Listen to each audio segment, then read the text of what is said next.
ustedes tengan una idea bastante global de lo que se pueda implicar este temario. El día de mañana vamos a tener una reunión adicional a partir de las 8 de la noche. Voy a hacerlo un poquito más sintetizado, los temas de gluconeogénesis y glucólisis.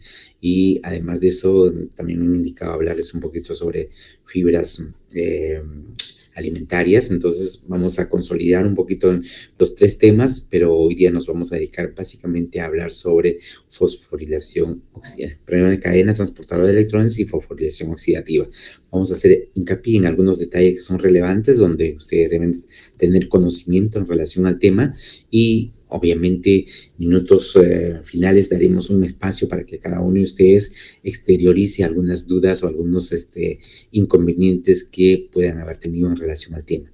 Y bueno, vamos a empezar sin mayores preámbulos en relación al tema que nos aboca y que nos convoca. Vamos a compartir información.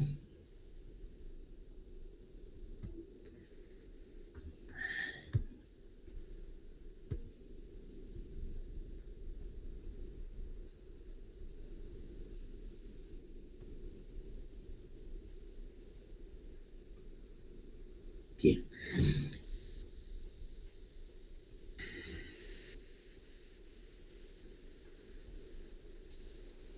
Doctores, necesito que me confirmen. ¿Están visualizando la pantalla donde dice cadena transportadora? Perfecto.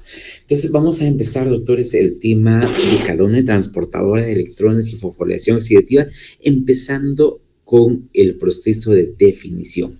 Si nosotros hablamos de cadena, vamos a utilizar el láser para que finalmente ustedes me puedan seguir. Si nosotros hablamos de cadenas, inmediatamente ponemos en mente que se trata de una secuencia de eslabones, una secuencia de sucesos. Y cuando decimos transportadora, que esa secuencia se está transportando, se está movilizando. ¿Y qué se está movilizando? Su nombre lo está mencionando, se está movilizando electrones. O sea, esta cadena transportadora de electrones justamente es una secuencia de proteínas en las cuales hay una movilización ¿de qué? De electrones. Y eso es lo que justamente hoy día vamos a verlo. Pero a eso le agregamos el término de fosforilación oxidativa. Cuando decimos fosforilación, nos están diciendo que hay un fosfato que se va a ingresar a una molécula. La fosforilación de la glucosa 6-fosfato. Ese era lo que nos estábamos diciendo, era que había un fosfato que se incorporaba a una molécula. En este caso, cuando hablamos de cadena transportadora de electrones y fosforilación, es la fosforilación de una molécula que es el ADP, que en ese proceso de oxidación finalmente se va a acoplar un fosfato y me va a generar como resultado de esta cadena transportadora de electrones justamente la molécula que para mí es importante como fuente molecular de energía para el trabajo celular respectivo. Vamos viendo algunos aspectos. Esto es lo que finalmente ustedes ya deben saber. Esta es la primera parte de los procesos llamados de la oxidación, donde ustedes han revisado qué cosa es la glicólisis. Y la glicólisis es un proceso que se da cuando la glucosa ingresa a la célula e inicia su proceso de fosforilación. Esta glucosa se transforma en glucosa 6-fosfato y allí empieza la oxidación de la glucosa.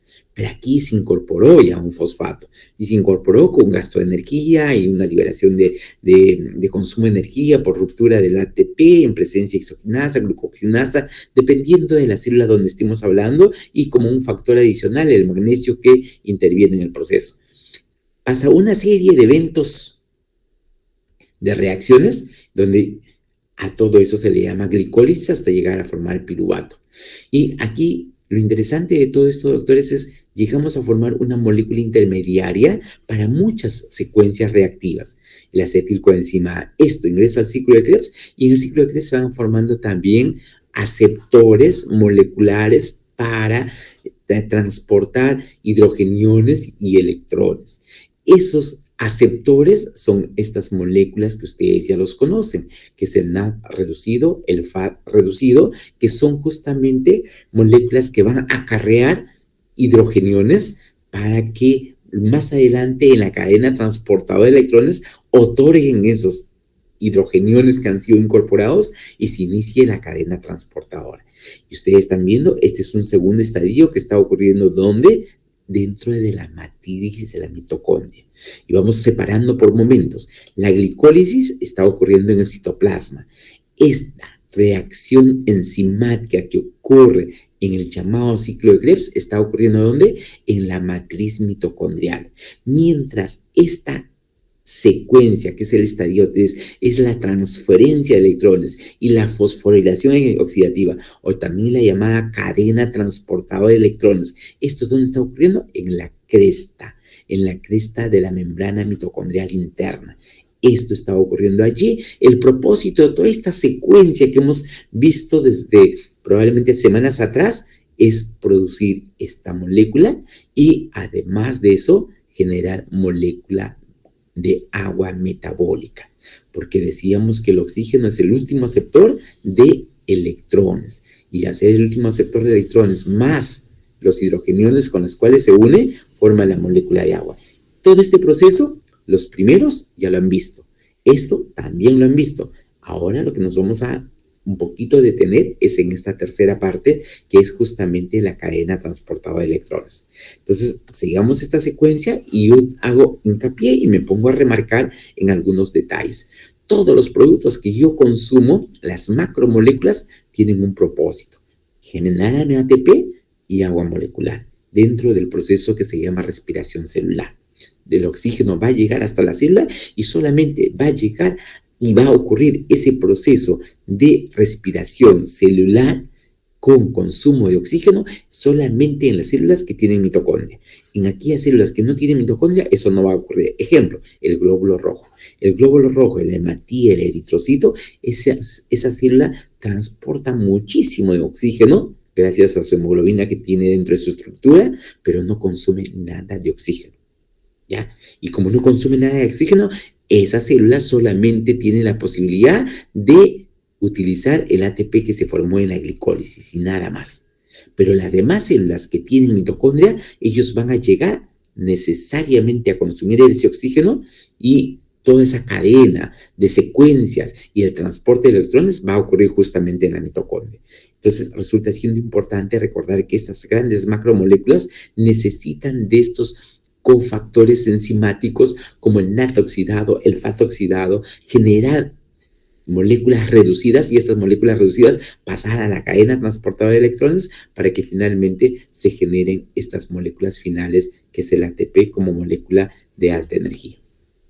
Si nosotros intentamos de ubicar esto espacialmente dentro de la célula, yo digo, acá está mi célula, mis núcleos y todos las otras estructuras llamadas organelas dentro de la célula. Dentro de esas organelas está la mitocondria. Yo lo que hago es saco una mitocondria y amplifico la mitocondria y obtengo esta imagen. Tengo una estructura que tiene doble membrana, la membrana externa y otra la membrana interna. Y la membrana interna se caracteriza por tener invaginaciones. A eso le llaman crestas. Y en estas crestas es lo que va a ocurrir la cadena transportadora de electrones.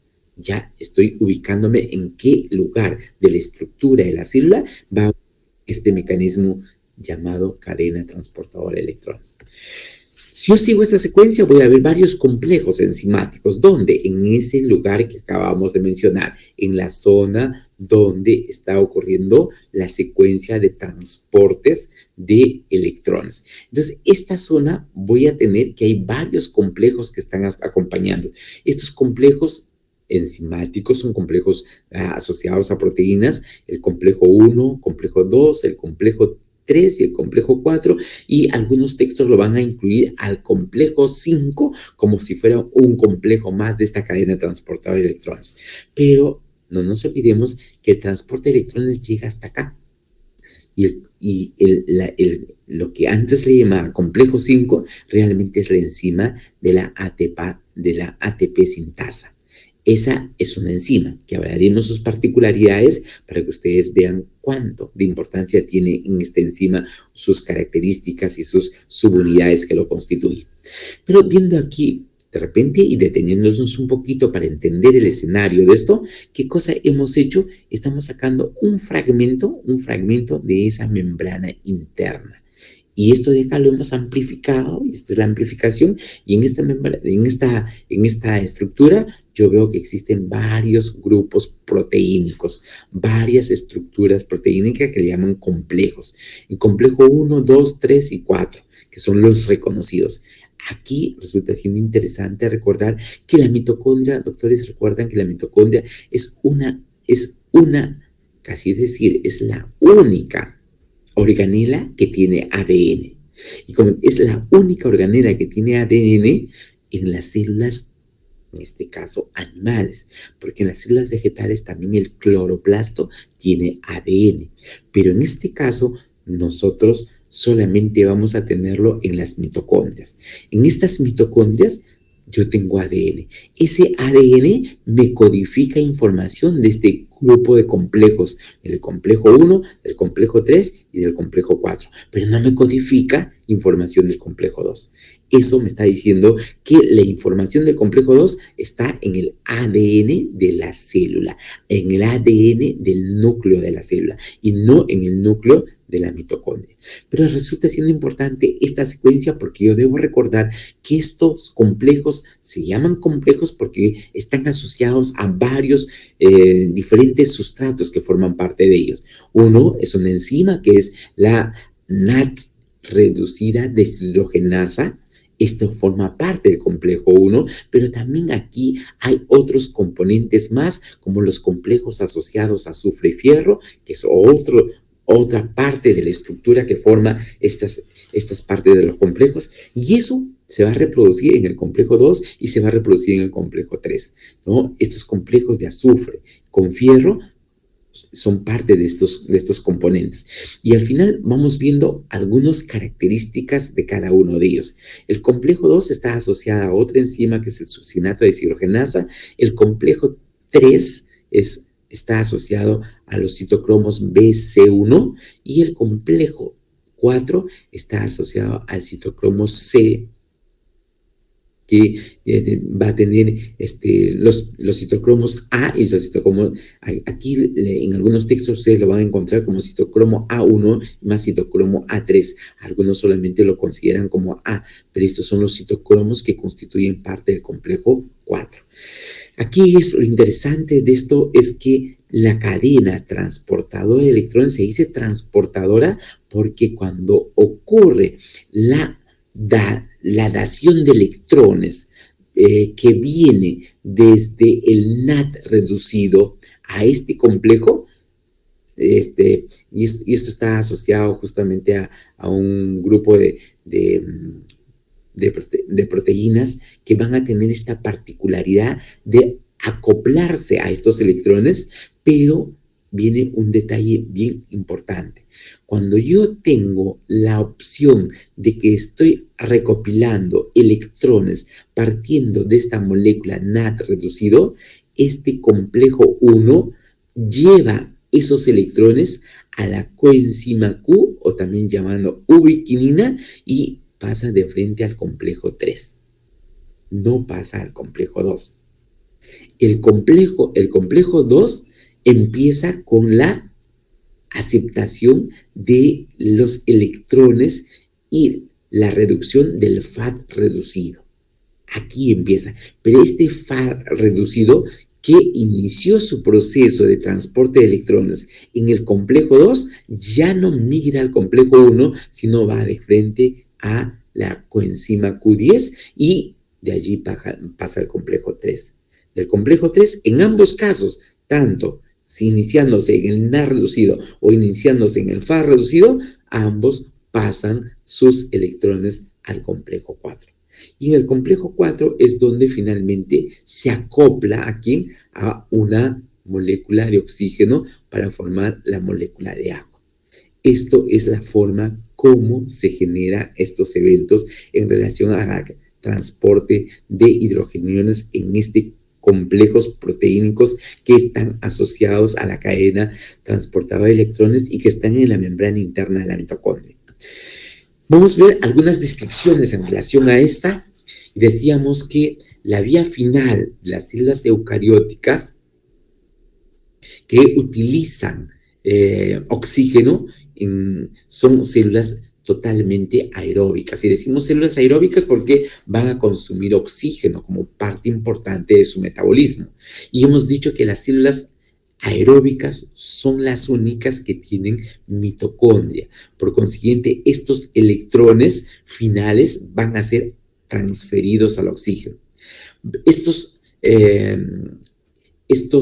elementos de electrones que al final van a iniciar su cascada de transferencia, siempre van a partir de estos elementos que inicialmente están en la forma oxidada, pero cuando llegan a la zona de las crestas están en su forma reducida.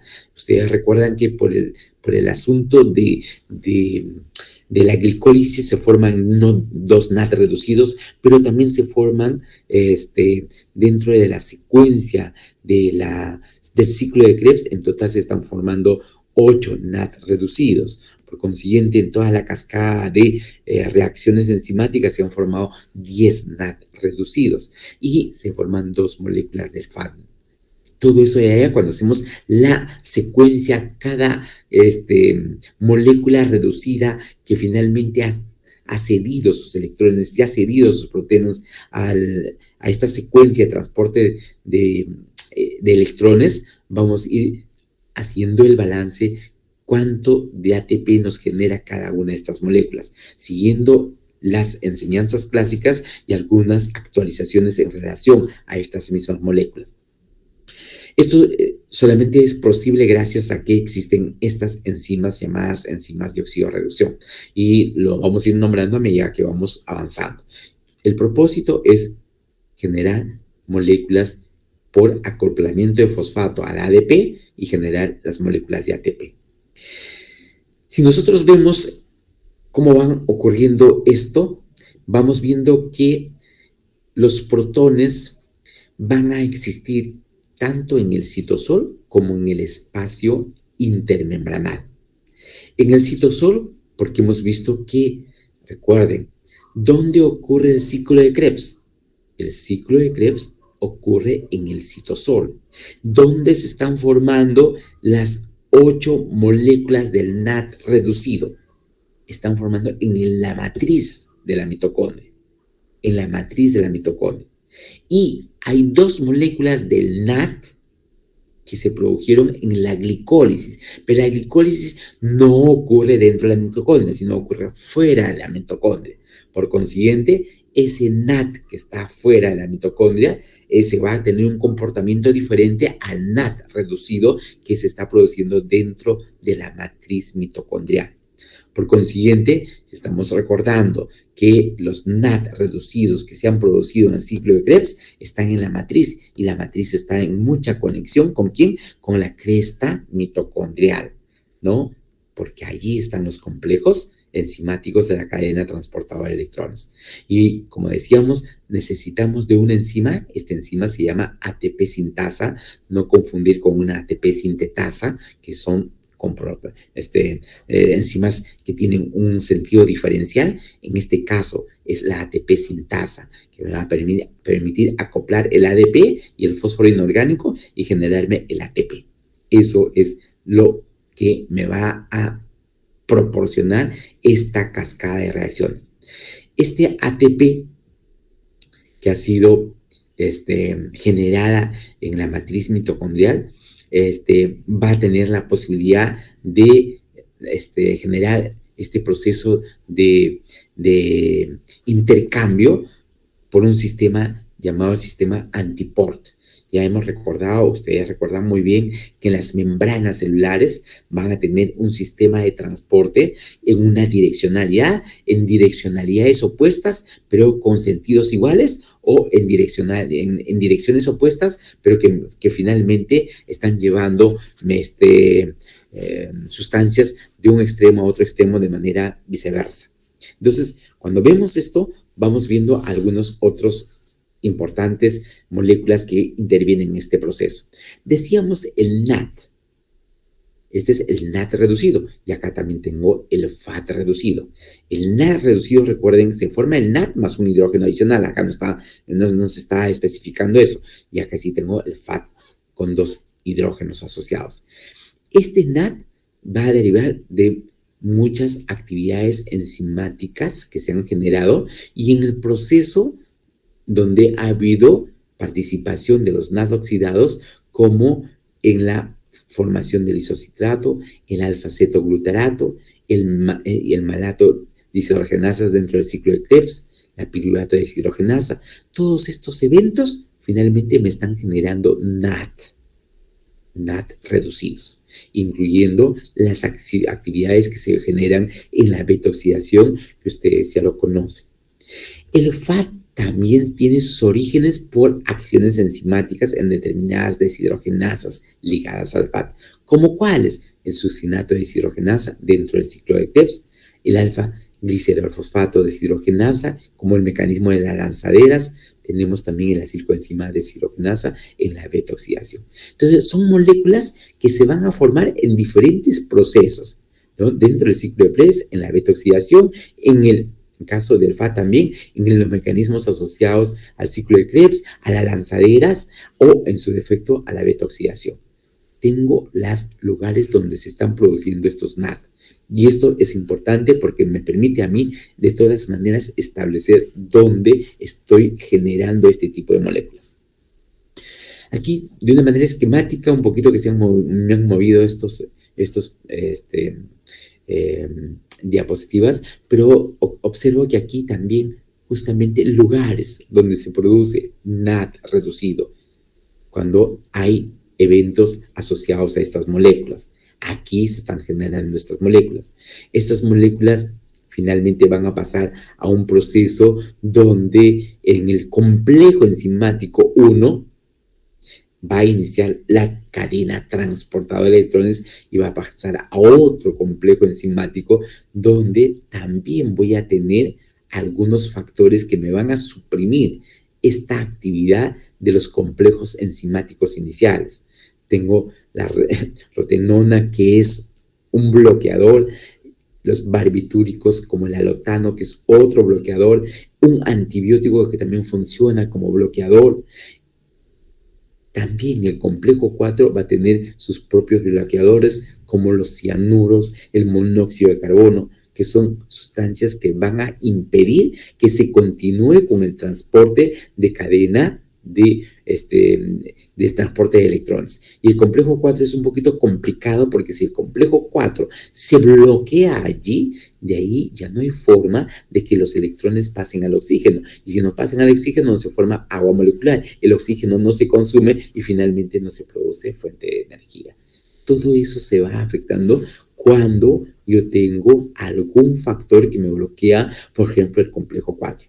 Eso, si ocurre, pues finalmente la situación adversa en aquel animal que tiene este bloqueo que podemos ser nosotros, nos hace, si no hay una corrección inmediata, hace que el sujeto, primero la célula, sufra un colapso y junto con ello todo el organismo que lo constituye. Observen ustedes esto y ustedes esto le deben recordar de manera interesante. Cuando ustedes han hablado de proteínas, en algún momento han tenido que ver sobre la hemoglobina, y la hemoglobina tiene esta característica. Tiene estos anillos pirrólicos, un anillo, 2 anillos, 3, 4. Tiene 4 anillos pirrólicos, por eso que se llama un tetrapirrólico, un anillo tetrapirrólico asociado al fierro. Pero miren, esto no es la hemoglobina. La hemoglobina, estaríamos hablando de acá de la cadena alfa, cadena beta, alfa 1, alfa 2, beta 1, beta 2, y ya tendríamos la hemoglobina. Pero en la hemoglobina también ocurre este grupo prostético. Pero también ocurre, ¿dónde? En la estructura del citocromo C y en la estructura del citocromo C1. Aquí hay este grupo. Y aquí viene lo interesante, doctores. Fíjense cuán importante es el fierro para nosotros. Y por eso que tenemos que recordar la importancia que tiene la anemia por deficiencia de fierro.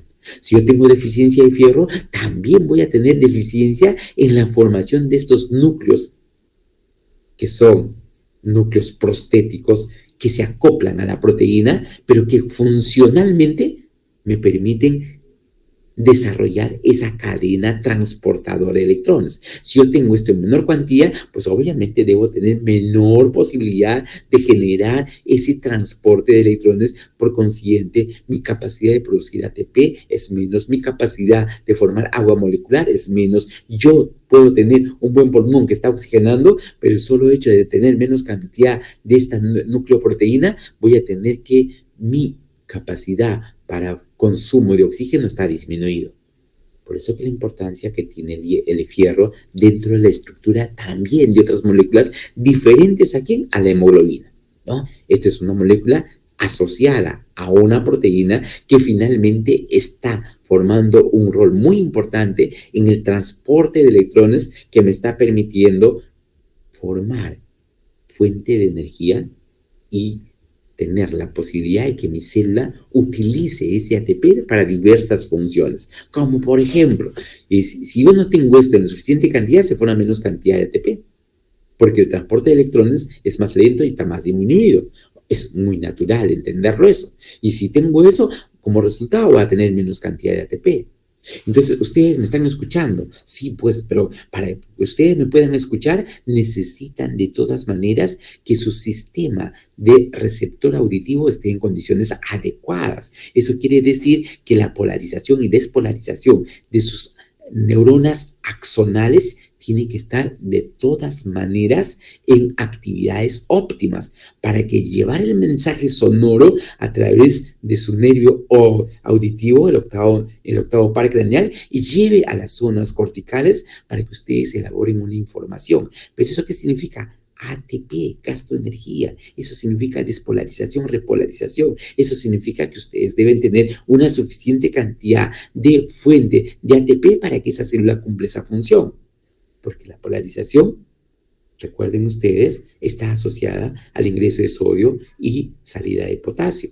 Pero para que mi célula nuevamente se repolarice, yo necesito una bomba de ATP ASA. Y esa bomba de ATP ASA necesita ATP.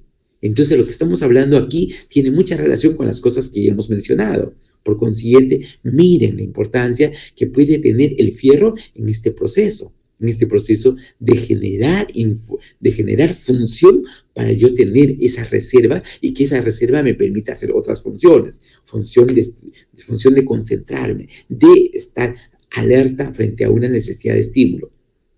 Y esto mismo va a ocurrir con este tipo de citocromo. También tiene fierro, pero su estructura está asociada a otro tipo de molécula que no necesariamente tiene que ser una proteína. Si nosotros vemos esto, doctores, y observamos el complejo 1, aquí lo interesante, volvemos a nuestra primera clase de termodinámica, cuando hablábamos sobre energía libre. Decíamos que la energía libre para mí resulta siendo importante porque eso me va a permitir establecer si ese delta de energía libre es negativa, significa que es una reacción exorgónica. Y si es exorgónica, es una reacción que es espontánea. Y si es espontánea, significa que ese delta de energía libre es negativa. Y si ustedes observen acá, en el complejo 1 se está generando un delta de energía libre de menos 16.6 kilocalorías. Eso me está diciendo que aquí el evento es a favor de que se forme ATP y no de que se consuma ATP. Entonces, ya estoy intentando visualizar de que también para determinadas reacciones yo voy a tener la posibilidad de saber cómo es el comportamiento en determinado complejo enzimático para saber cómo es la reacción en ese caso. En el complejo 3 también va a ocurrir algo parecido. Fíjense acá, voy al delta de energía libre y aquí me dicen que está menos 8.8 kilocalorías. También es un delta de energía libre negativo. Y como es delta de energía libre, el proceso también es espontáneo, es exorgónico. Por consiguiente, también aquí va a favor de ¿qué? De formar ATP. Esto de aquí me ayuda a entender algunos procesos. Recuerden, doctores, dos cosas importantes. Yo tengo el malato y tengo los oxalacetatos. Estas son dos moléculas que normalmente lo estudiamos en el ciclo de Krebs. Yo tengo una malato deshidrogenasa que me permite a mí generar justamente, tengo el oxalacetato, tengo el NAD reducido. Tengo mi malato deshidrogenasa. Al final, este NAD que está reducido va a oxidarse y voy a tener el NAD oxidado. ¿Cuál es la importancia de esto? Que estoy generando protones. Estoy generando protones. ¿Y para qué sirve eso? Es importante, estoy acá, porque recuerden que esta es la membrana interna, esta es la matriz mitocondrial, aquí está dándose el ciclo de Krebs, y por eso que en este ciclo de Krebs está el oxalacetato, está el malato, y también está la malato deshidrogenasa, que está liberando protones. Quiere decir que aquí se está acumulando protones.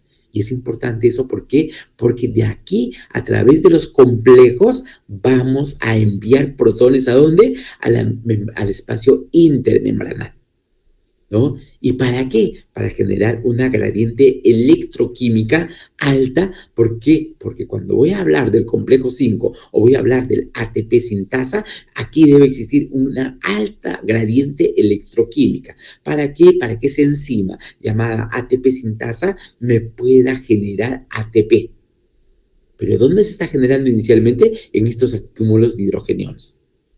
¿Ya? Y cuando el NAD va a pasar a complejo 1, aquí va a ocurrir el transporte de hidrogeniones. De aquí, de la matriz, ¿a dónde? Al espacio intermembranal. Es un detalle que es importante. Y una vez que se han acumulado gran cantidad de acá de hidrogeniones, estos hidrogeniones van a regresar de manera muy intensa,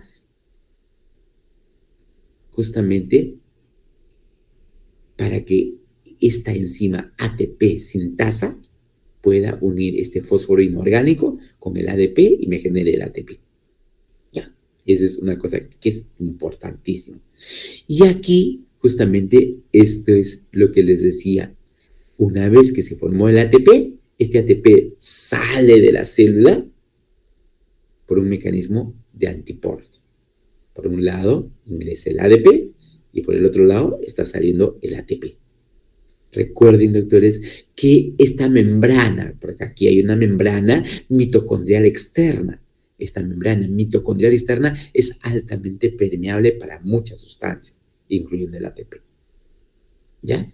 Entonces, aquí el detalle es este asunto de cómo pasa la membrana interna, que la membrana interna sí es semipermeable, por eso hay muchas sustancias que necesitan acoplarse a alguien para intentar salir. Acá tenemos un esquema donde también estamos intentando reproducir lo mismo, pero probablemente con algunos detalles que necesitamos volver a graficarles. Por un lado, tengo el complejo 1, tengo el complejo 2 que está aquí, no está graficado, tengo el complejo 3, el complejo 4 y el complejo 5. ¿Ya? Tengo aquí la citocromo Q10, que esta es la llamada ubiquinona. Esto es importante en esta cadena de transporte de electrones, porque ustedes, cuando mencionábamos y decíamos, fíjense cómo es esta secuencia de transporte de hidrogeniones, o cadena transportadora de electrones. ¿Transporta por qué? Porque del complejo 1, los electrones que se están generando aquí van a pasar ¿a quién? A la ubiquinona. Y de la ubiquinona va a pasar al complejo 3, los electrones. ¿Qué dice? Cadena, es como si fuera un eslabón, otro eslabón, otro eslabón, otro eslabón y otro eslabón. Es una cadena. ¿De qué? Transportadora. ¿De qué? De electrones. Estos electrones pasan a la ubiquinona, de la ubiquinona al complejo 3, del complejo 3 pasa al citocromo C, del citocromo C al complejo 4. Y una vez que llegó al complejo 4, esos electrones van a ser aceptados ¿por quién? Por el oxígeno. El oxígeno los acepta, pero además acepta a 2 protones. Y eso hace que la molécula se complete y genere la molécula de agua. Pero aquí va a existir una cosa que es importante. Esto, a medida que los electrones tienen carga negativa, ¿no es cierto? Los electrones tienen carga negativa y los protones tienen carga positiva. Si un electrón se está desplazando en esta secuencia de este complejo 1, quienes siguen a una carga negativa son las cargas positivas.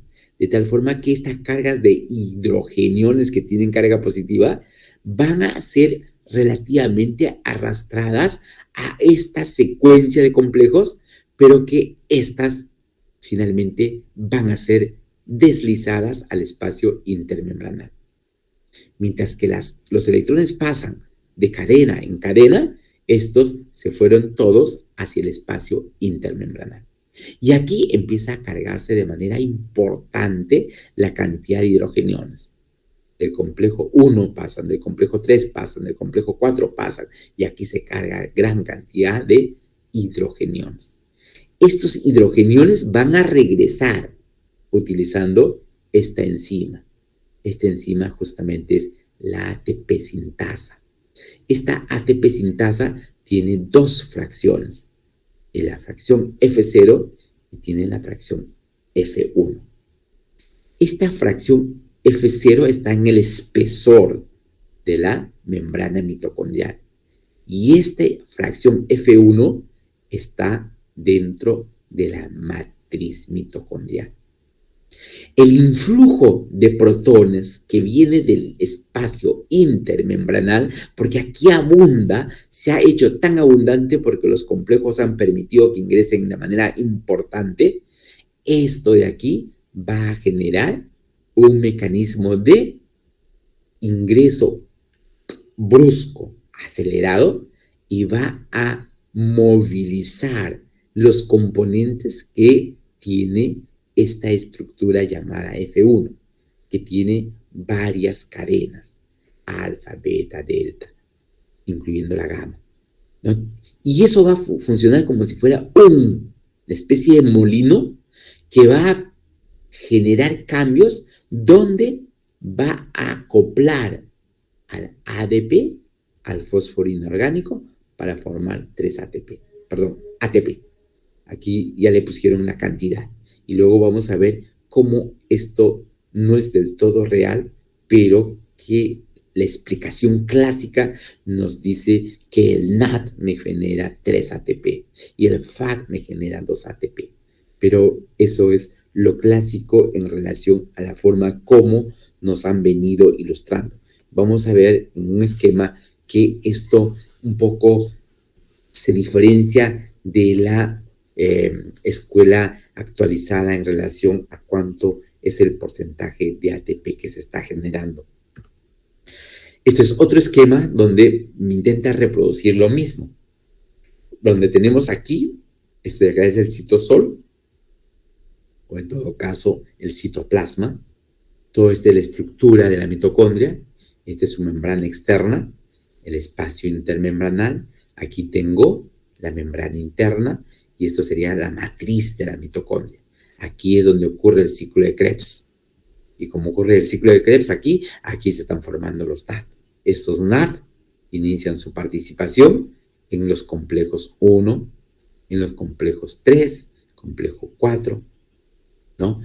Toda esta secuencia finalmente es la que hemos graficado, explicado en la diapositiva previa. Aquí vemos algún detalle de esta secuencia donde aquí aparece una explicación diferente, por eso que quería mencionarles. Fíjense acá, el complejo 1, donde se inicia este proceso de la cadena transportadora de electrones, aquí ustedes observan que efectivamente esto se transporta ¿a dónde?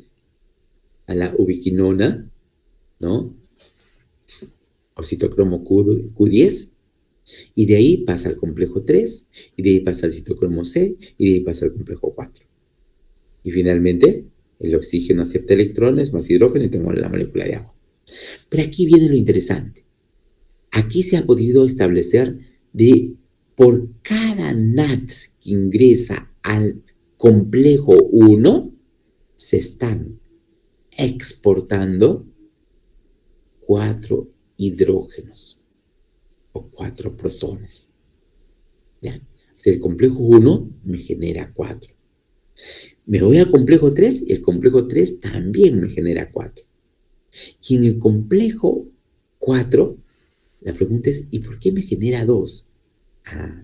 Porque yo sutilmente pensaría que también se genera 4. ¿no? Pero se ha podido observar que aquí se genera 2 porque en esta última parte hay aceptación de los hidrógenos de oxígeno. Y como hay aceptación de los hidrógenos de oxígeno, hay 2 hidrógenos que se van a unir al oxígeno. Y por eso me forma la molécula de agua. Porque si yo tuviera acá un complejo 5 donde todavía esto tendría que ir a ese complejo, aquí estarían produciéndose 4 hidrogeniones. Estos 2 que han pasado y estos 2 que se están consumiendo, que serían los 4. Aquí no se forma agua. Aquí tampoco se forma agua. Por eso que son 4 hidrógenos que salen al espacio intermembranal. ¿Ya? Entonces, yo digo, por cada NAD que se está transportando sus electrones en esta secuencia de cadena transportada de electrones, se están generando 4 más 4 más 2, 10 hidrogeniones o 10 protones. ¿Ya? Entonces, esto ya empieza a relacionar. Me dice, un NAD me está generando 10 hidrogeniones. Muy bien. Y aquí viene lo interesante y probablemente ya me anticipo a una de las cosas que lo vamos a ver luego. Para que se forme una molécula de ATP, necesito que los hidrogeniones que están en el espacio ingresen. Pero se ha podido identificar que se genera una molécula de ATP cuando han ingresado 4 hidrogeniones. Cada 4 hidrogeniones que están ingresando, se genera una molécula de ATP. Por consiguiente, si son 4 los que me generan una molécula de ATP, digo, ¿cuántos hidrogeniones se generaron? 10. Y cada 4 me genera un ATP. 10 entre 4, entonces una molécula de NAD reducido me estaría formando 2.5 moléculas de ATP, que es según la nueva explicación que intenta reconocer que existe una relación en relación al ATP que se está formando con la incorporación de hidrógenos que está reingresando. Y eso es una relación de 4-1. 4 hidrógenos, una molécula de ATP. Tengo 10, finalmente estarían formando 2.5. Esto más o menos son los complejos a los que estamos intentando graficarles, y estos complejos finalmente nos van a ilustrar esta secuencia de tal forma que vamos a seguir una explicación un poquito más rápida. Complejo 1, y ustedes observan aquí que esto está constituido por 25 polipéptidos, el complejo 2 por 4 polipéptidos, y acá el complejo 3 de 9 a 10 polipéptidos, complejo 5 de 12 a 14 polipéptidos. Al final lo que estamos mencionando con todo esto de aquí, estos son moléculas que están siempre acopladas a un grupo de proteínas, ¿ya? Y que todos estos complejos previos van a favorecer que el complejo 5 genere esta molécula de ATP. Todos estos de aquí están trabajando para generar una gradiente electroquímica positiva para que el complejo 5 pueda generar ATP.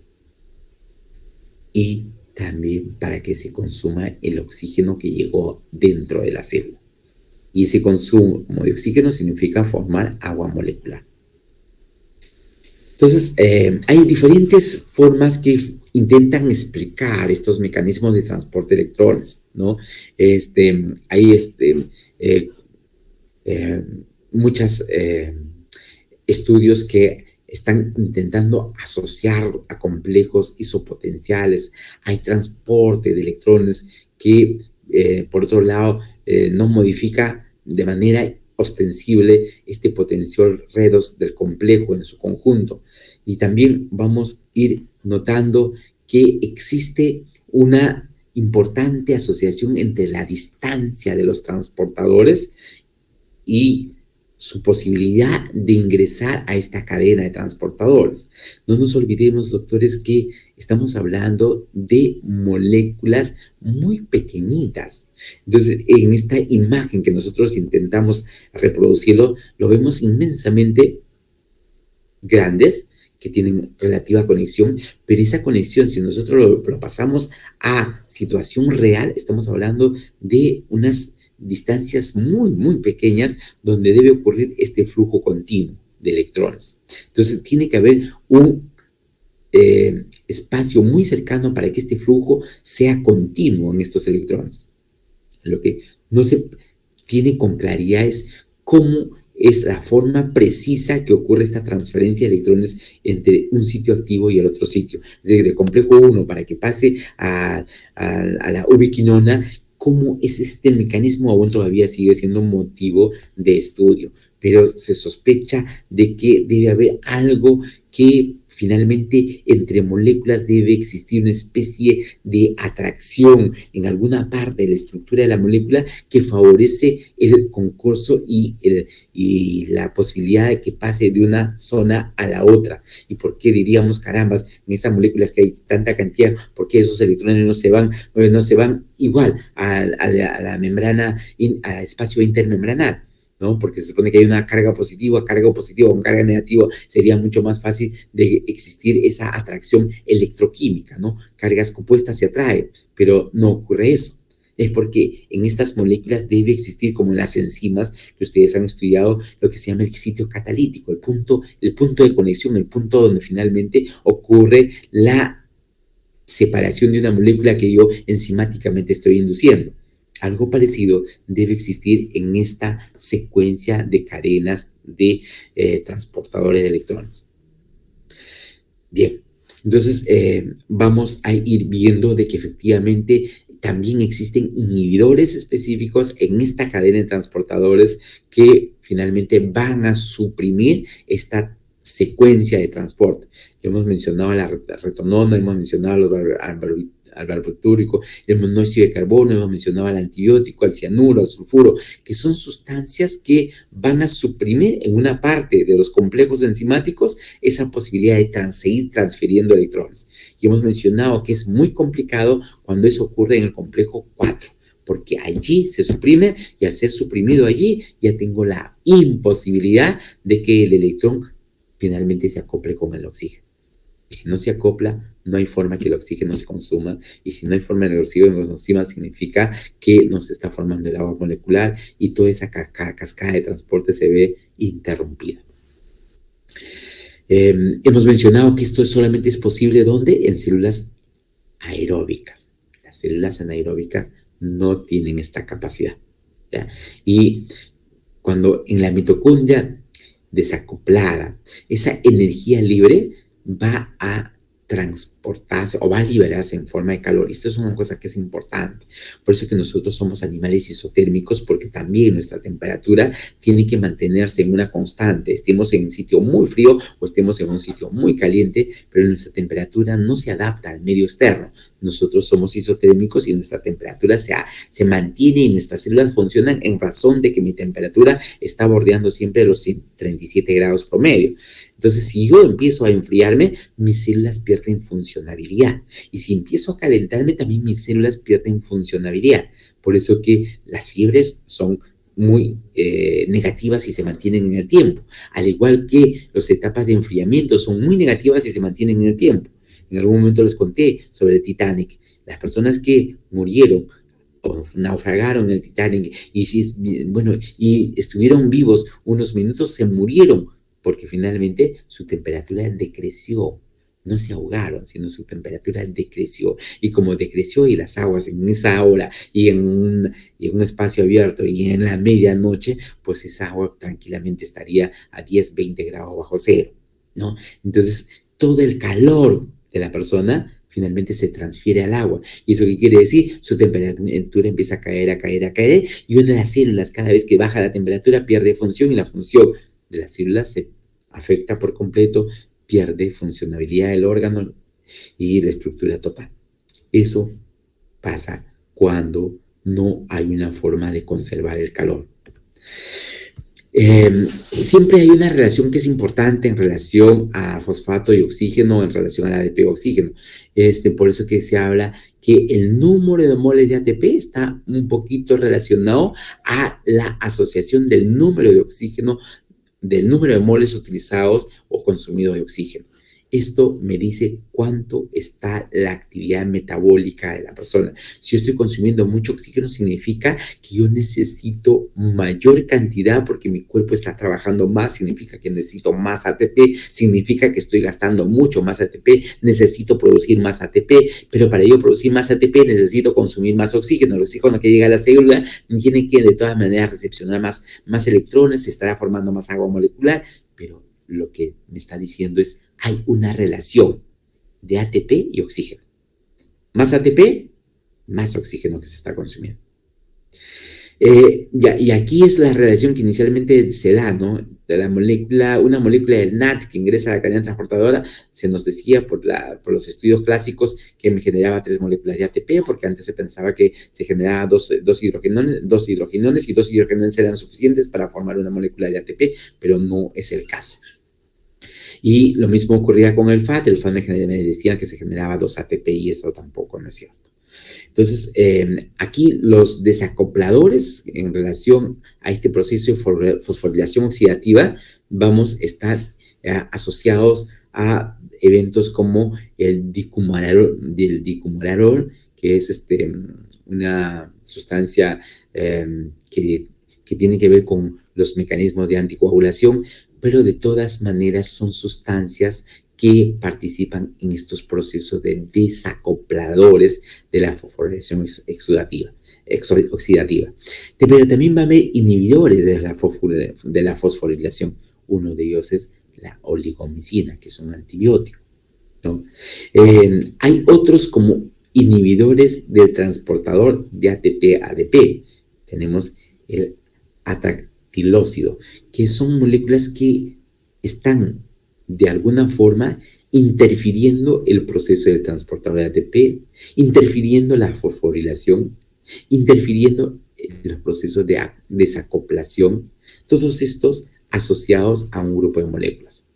Hay una hipótesis química donde, de todas maneras, se hace mención que el transporte de electrones a través de la cadena respiratoria formaría un compuesto fosforilado a la que a su vez transfiere su fosfato al ATP. Esto todavía es una especie de intención de explicar con algún detalle adicional y digo, caramba, el ADP no es que se acople inmediatamente al fósforo inorgánico, sino establecen que hay un compuesto que estaría fosforilado, que ese compuesto fosforilado es el que le va a transportar su fosfato al ADP. Pero aún todavía no está muy claro, pero sigue siendo una hipótesis de trabajo.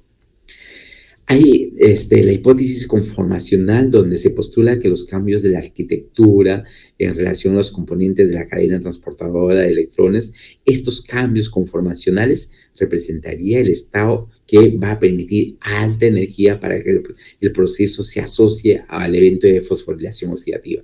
Recuerden ustedes cuando se habla de enzimas, y ustedes recordaban de las enzimas alostéricas y cómo el producto podía ser el regulador de la enzima alostérica. El producto de la reacción enzimática al final servía como un mecanismo de control alostérico. Se acoplaba a la molécula, le cambiaba la conformación y dejaba de actuar sobre el sustrato. Algo parecido también se intenta explicar con esta hipótesis conformacional. Esta es la otra hipótesis, la hipótesis quimiosmótica. Esto es lo que genera lo que se llama gradiente electroquímica de protones. Es lo que más peso se está dando en relación a la formación de ATP, donde en la parte de la membrana, del espacio intermembranal, se genera una gradiente importante de protones y que en esa gradiente importante de protones finalmente se va a permitir generar moléculas de ATP.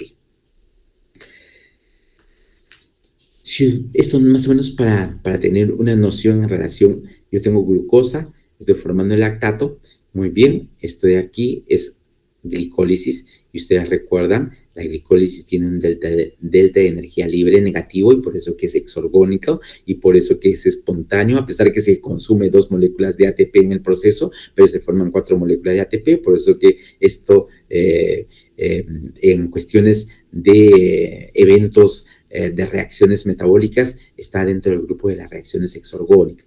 Y si yo veo de lactato hasta la formación de CO2 y agua, también aquí hay un delta de energía libre. Por eso que el delta de energía libre de la glucosa hasta la formación de CO2 y agua son reacciones de orden exorgónico.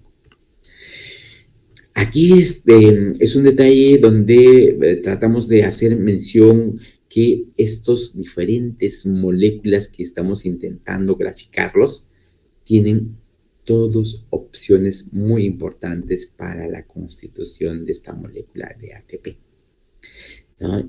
Y tengo moléculas desde esta forma de creatinfosfato, que es una reserva energética de la creatina en el músculo y que les permite en determinadas circunstancias liberar su fosfato y generar moléculas de alta energía compatibles con el ATP.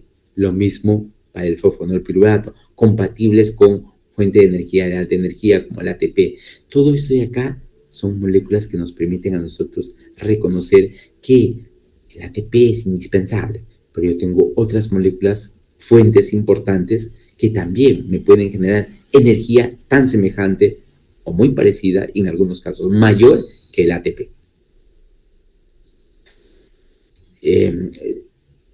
Los lugares donde normalmente hay concentración de fosfatos y que nos permiten a nosotros utilizarlo como una serie de recursos para diferentes actividades están asociadas al CTP, al GTP y al UTP. El CTP se asocia mucho en la síntesis de proteínas, el GTP para lípidos y el UTP para polisacáridos, un poco tratando de hacer hincapié de que las diferentes fuentes donde yo puedo tener sustancias trifosfatadas asociadas a una base nitrogenada del tipo de las purinas, pues, o pirimidinas, finalmente se asocian a este grupo de moléculas. Sigue siendo muy importante que la función básica de todas las fuentes de energía sigue siendo el ATP, pero estos también son recursos que yo los puedo tener para otros procesos semejantes.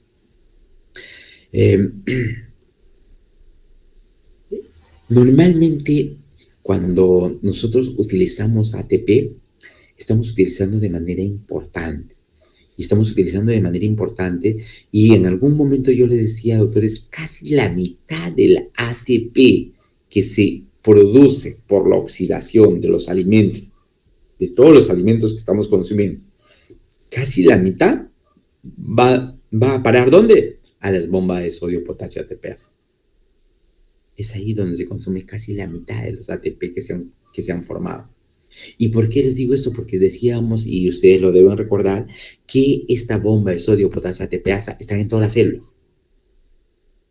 Y tienen que estar en todas las células porque si no, no les sería posible vivir, porque decíamos que el sodio ingresa con agua, y si es que el sodio no sale, lo hincha la célula y cada vez lo va a hinchar más, y va a llegar un momento que esa célula eclosiona. Ahí sería su final de la célula. Y para que eso no ocurra, necesito una bomba que regrese al sodio a su lugar de origen, que es el extracelular. Por eso que hay un intercambio muy alto de ATP. ¿Ya? Y la creatinquinasa ya tiene que ver mucho con la reserva energética que finalmente tenemos, ¿dónde? A nivel muscular. Hay deficiencias vitamínicas que pueden interferir en estos procesos, como el caso de la riboflavina, niacina, el ácido pantoténico, la tiamina, y todos estos de acá, doctores, forman parte del complejo B. Entonces, el complejo B es cierto que es importante, y ustedes cuando hicieran su primer seminario sobre B12 y B9, también era parte del complejo B, ¿no? La cianocobalamina, que es la B12, y la B9, que es justamente el ácido fólico. Estos también forman parte ¿de qué? De esta gama de vitaminas, que su deficiencia puede afectar diferentes posibilidades en la opción metabólica de la cual estamos conversando. ¿Qué hace el cianuro cuando ocurre un envenenamiento por cianuro? Y decíamos que el cianuro, ¿dónde actúa? En el complejo 4 de la cadena transportadora de electrones. ¿Qué es lo que hace el cianuro? Tiene la propiedad de ligarse al fierro más 3 en el citocromo. Y recuerdan cuando hicimos la presentación del citocromo, decíamos que el citocromo se parece ¿a quién? A la hemoglobina. ¿Por qué? Porque tenía un núcleo de fierro asociado a 4 grupos pirrólicos, formando el anillo tetrapirrólico. ¿Qué es lo que hace el cianuro? Se acopla aquí. Al acoplarse acá, ya no permite ese proceso de desacoplamiento y por eso que en este caso, el complejo 4 de la cadena transportadora de electrones ya no puede ceder, ya no puede seguir transportando electrones y por consiguiente se interrumpe esa cadena transportadora. Por consecuencia, el oxígeno no recepciona electrones, la respiración se suprime, se detiene la producción de energía y la muerte viene como consecuencia de ello.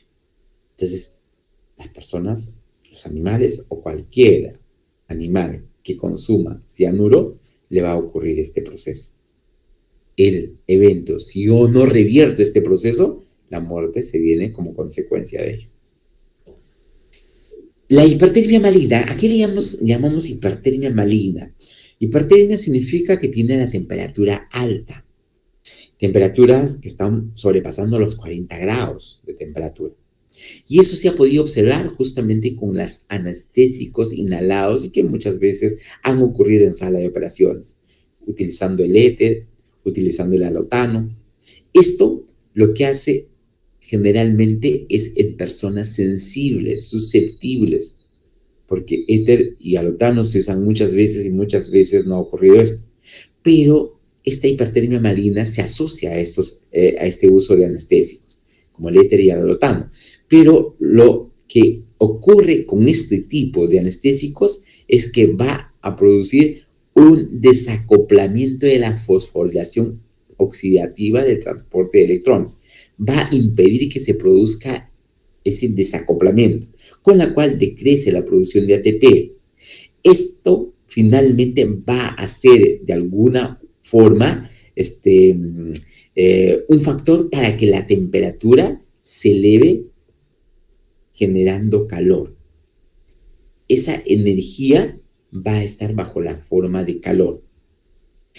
Esta energía no es captada para producir ATP.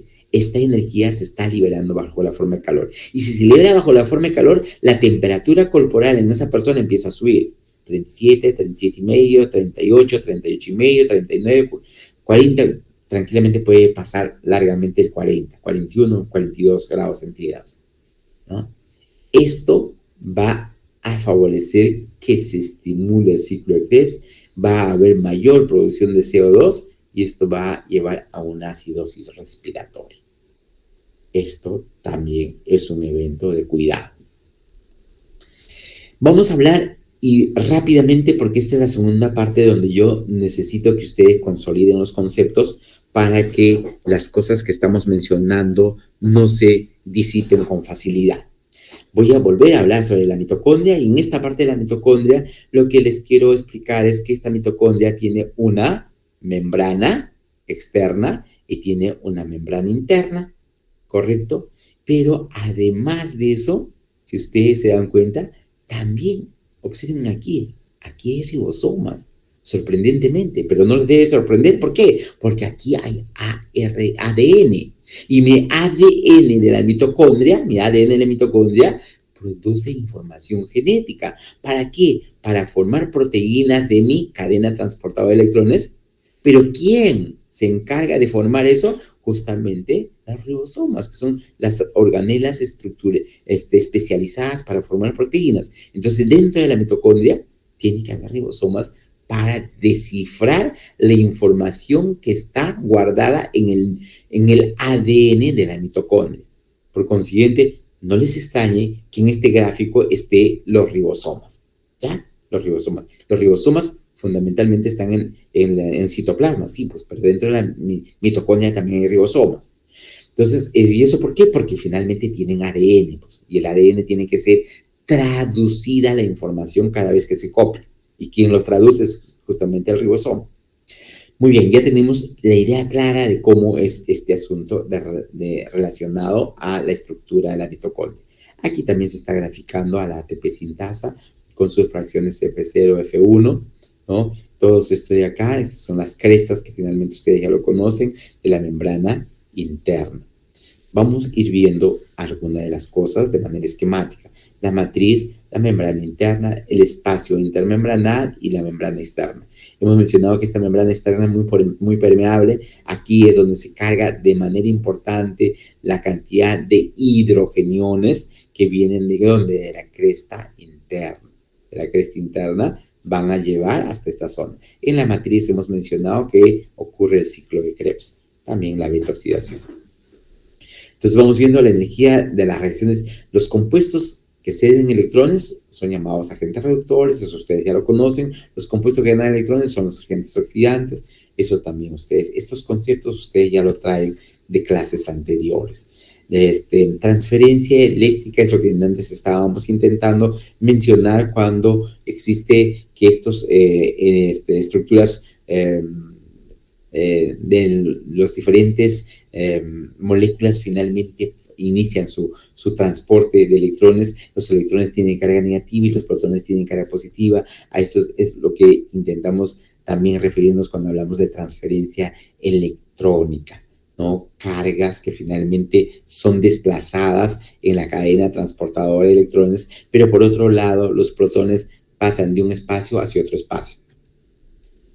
Es el potencial de oxidorreducción que lo hemos intentado mencionar cuando decíamos que hay moléculas que se encargan de llevar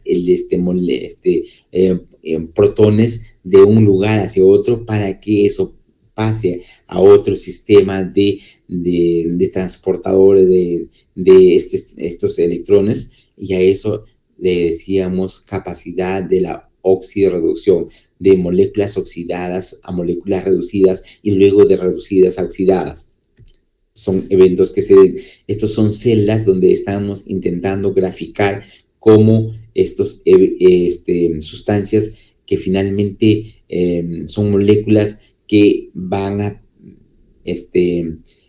permitir que su paso de lactato a piruvato finalmente genere un flujo de electrones, que esto en un potenciómetro se está visualizando, se está midiendo, ¿no? Y este flujo de electrones al final ha sido nuevamente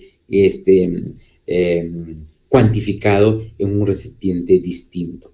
Por aquí hay una reacción enzimática, el lactato pasa a piruvato, pero esa situación está generando una transferencia, y esa transferencia es medida por un potenciómetro, y me doy cuenta que efectivamente ha habido cambios en las secuencias que el potenciómetro está indicando. Algo muy parecido también ocurre con otro elemento relacionado al fierro que está en estado férrico y que va a pasar a estado ferroso. Eso también va a ser medible con un flujo de electrones. Yo inicialmente tengo estas moléculas en relación de los hidrógenos cuando se disocian. Un hidrógeno molecular, cuando se disocia a dos hidrógenos atómicos, va a generar flujo de electrones. Ese flujo de electrones al final va a permitir que el fierro que está en su estado férrico finalmente pueda pasar a su estado ferroso. Hay flujo de electrones que es percibido y medido a través de los potenciómetros. Esto también nos está indicando en relación a la fórmula que ustedes en algún momento yo les presenté, la ecuación de Nernst, donde intentábamos graficar cómo se producía o cómo se generaba la delta de energía libre.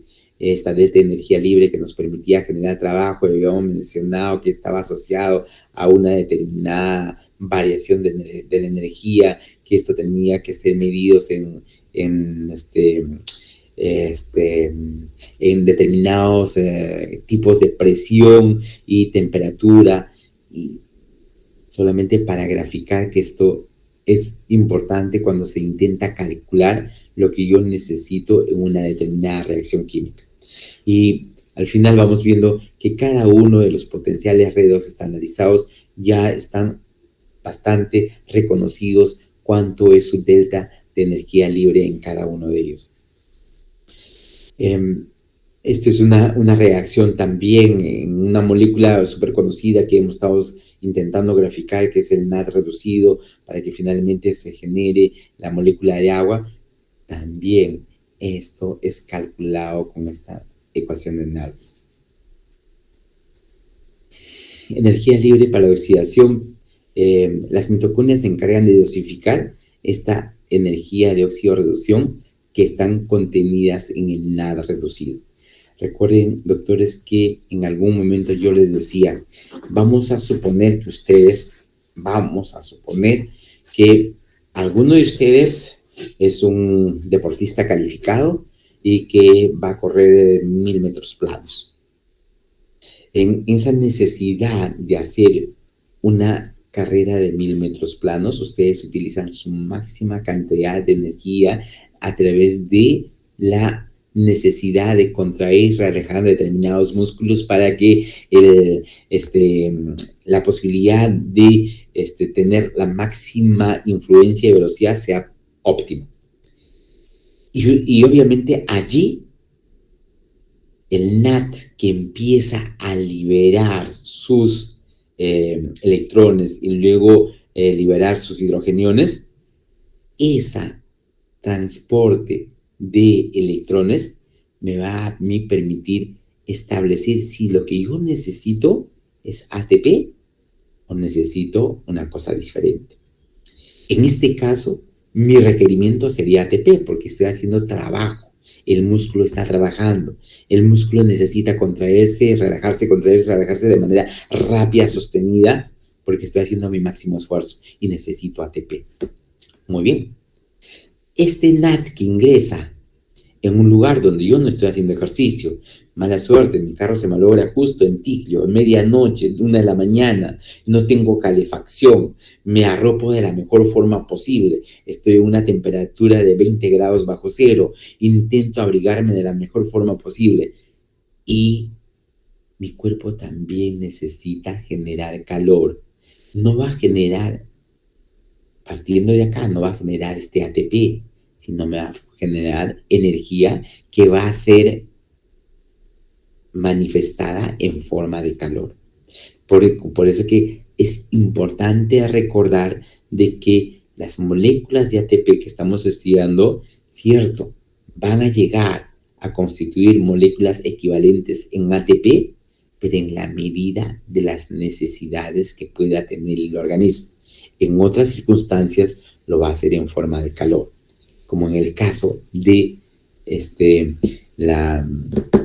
el asunto relacionado a la hipertermia maligna, donde hablábamos de determinadas sustancias y moléculas que favorecen el desacoplamiento, y cuando no hay desacoplamiento, esta energía que finalmente no llega al ATP se transforma en forma de calor. Estos son también otros potenciales relacionados a la reducción de determinados transportadores en la cadena respiratoria que ya tienen sus equivalentes establecidos. Esta es la secuencia que empieza con los donadores del NAD, siga mi proceso, coenzima Q, citocromo B, C1, C, citocromo A y A3 y los electrones que al final van a parar al oxígeno. Todos estos están asociados a un determinado milivoltaje respectivo y también con un delta de energía variable dependiendo a qué nivel de intercambio nos encontramos. El rendimiento de ATP, hemos mencionado que por cada electrón cedido, la forma clásica que nos enseñaron y también me lo mencionaron cuando estaba en la situación como ustedes, era la forma clásica que nos decían que el NAD reducido me generaba 3 ATP y también nos hacían hincapié que el FAD reducido me generaba 2 ATP. Y eso de ahí era porque finalmente se establecía de que la cantidad de hidrógenos que salía en cada secuencia de cada complejo eran solamente dos hidrogeniones acá, dos hidrogeniones acá, dos hidrogeniones acá. Y cada vez que regresaban dos hidrogeniones, se generaba una molécula de ATP. Ese es el concepto tradicional. Y como el FAT no ingresaba en el complejo 1, sino ingresaba en el complejo 2, entonces solamente generaba dos hidrogeniones acá, por consiguiente, solamente generaba dos moléculas de ATP. Y eso más o menos era la tendencia durante mucho tiempo que se ha mantenido en relación a estos complejos enzimáticos que generaban algunas características en relación a la posible formación de ATP. La coenzima Q, ya hemos mencionado que es una molécula muy importante, que es el nexo entre el complejo 1 y el complejo 3, que es un nexo que va a permitir la incorporación de electrones. Ustedes tienen acá la ubiquinona y miren cómo se está incorporando hidrogenión más electrones, pero ese hidrogenión no se va a quedar, sino el hidrogenión de todas maneras va a migrar. Pero aquí es donde intentamos graficar cómo se va incorporando a esta molécula estos elementos de la cadena transportadora.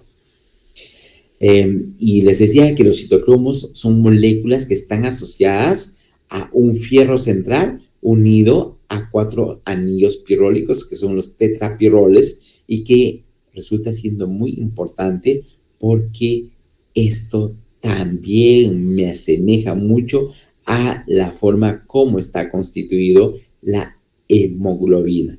La hemoglobina también tiene una cosa muy parecida a esta, pero aquí está unido a la cadena alfa, alfa 1, alfa 2, y por el otro lado beta 1 y beta 2, 4 cadenas y su núcleo prostético llamado M. Y en ese M estaba el fierro. Y por ahí les decía cuán importante, doctores, es recordar esto de aquí, porque también, como hemos mencionado minutos previos, es importante recordar que estas moléculas necesitan del fierro para constituirse. Y si necesitan del fierro para constituirse y yo tengo anemia ferropénica, quiere decir que tengo poco fierro. ¿Por qué? Porque no estoy consumiendo adecuadamente. También los citocromos pueden empezar a afectarse, y afectarse los citocromos también afecta la cadena transportadora de electrones. Esta es más o menos la forma de las estructuras de los centros que están asociados al fierro y además a las zonas de azufre, ¿no? Fíjense acá, esta es la proteína, tengo el fierro, los azufres están asociados a un aminoácido que es la cisteína. La cisteína es un aminoácido azufrado junto con la metionina. Esta cisteína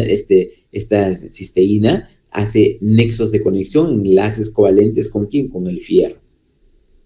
Es la forma como empieza a asociarse.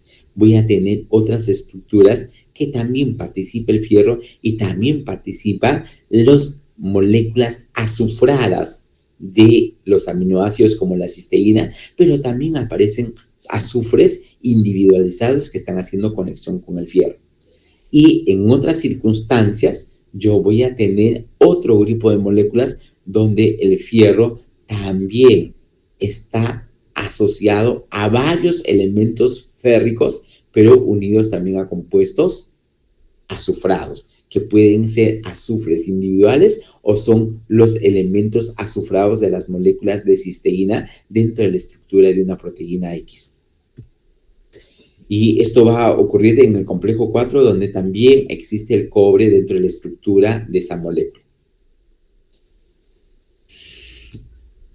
Ya estamos viendo que más o menos esta es la secuencia que estamos intentando desarrollar, donde yo tengo el NAD, en este caso la coenzima Q, la Q10, el citocromo B, citocromo C1, citocromo C, finalmente el citocromo A y el citocromo A3, y con la opción de generar oxígeno. Estos son los puntos por donde recorre los electrones que han sido cedidos del NAD reducido. Pero los que siguen la secuencia del FAT reducido van justamente a la coenzima Q, citocromo B, siguen esta secuencia, pero Aquí ustedes observen qué lo diferencia. Si yo sigo aquí la secuencia, es exactamente igual, exactamente igual, exactamente igual, sigo y son iguales. Y aquí faltó justamente el complejo enzimático 1, que normalmente es donde se acopla el NAD reducido. El FAT reducido va directo a la coenzima Q. Y aquí tienen ustedes el NAD. ¿Dónde está? Este es el complejo 1. Y aquí está el complejo 1. ¿Dónde ven? Es una flavoproteína la que inicialmente se acompaña a estos dos electrones. Estos dos electrones se pasan a la secuencia de este complejo de hierro-azufre, y de aquí, de este complejo de hierro-azufre, van a ceder estos dos electrones ¿a quién? A esta coenzima Q, también llamada ubiquinona o complejo Q10. Esto se va a acoplar y allí empieza el evento del transporte de electrones. Mientras esto está ocurriendo, aquí también está pasando el 4 hidrogeniones. Aquí la gráfica no realmente refleja este complejo, porque si aquí todo esto de acá es parte del complejo 1. Y finalmente aquí está la coenzima Q que se acopla. Pero y en este complejo 1 es donde, por este proceso de acoplamiento de electrones, aquí está generándose 4 hidrogeniones al espacio intermembranoso. Y acá voy a tener el complejo 2, que es el succinato de deshidrogenasa. Este enzima finalmente no permite el acoplamiento del NAD, sino acá se acopla el FAT en el complejo 2, y luego vamos a ver cómo es su proceso de incorporación. Y aquí tenemos el NAD en el complejo 1, el FAT en el complejo 2. El FAT en el complejo 2 también se va a acoplar a una flavoproteína. Esta flavoproteína incorpora dos electrones, eso cede el fierro al azufre, y esto va de frente a la coenzima Q. La coenzima Q finalmente pasa a este evento, pero aquí lo que no me está graficando es esta coenzima Q iría al complejo 3. No. Estas flavoproteínas de transferencia de electrones es la que finalmente se está intentando graficar acá, ¿no? Donde desde la acetil coenzima A puede ir generando moléculas como el caso del FAT reducido, para que siga el proceso y llegue hasta la coenzima Q. Si hablamos de estas secuencias, ustedes deben recordar también que en estos procesos de la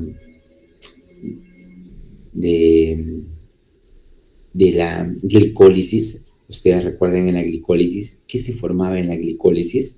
Se formaba NAD reducidos, pero esos NAD reducidos no ingresaban aquí, porque esos se habían producido ¿dónde? A nivel del citoplasma.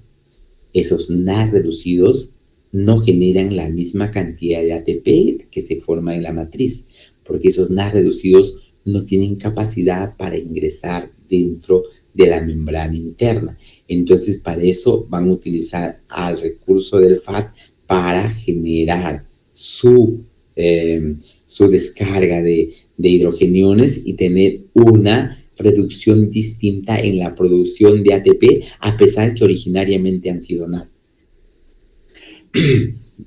Esta es la estructura también del citocromo C1, donde también aquí hay un proceso de acoplamiento de fierro y azufre, la que antes mencionábamos.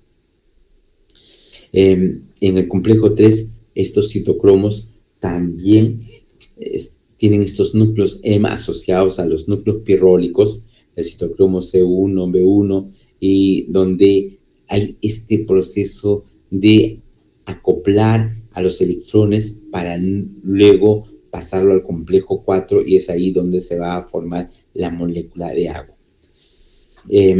Sin hacer mayor redundancia, estas son reacciones que ocurren en estos procesos de de la ubiquinona, citocromo Q oxidasa, finalmente lo que se está generando, los hidrogeniones que se están asociando dentro de la matriz, y además de eso, cuando ocurre la reacción global, donde yo tengo a la ubiquinona reducido al citocromo C, más los dos hidrogeniones en la matriz, yo voy a tener como resultado esta ubiquinona ya no reducido, sino libre, con citocromosoma libre, reducido, pero con estos 4 hidrogeniones que van a ir a la zona de la intermembrana, al espacio intermembrana.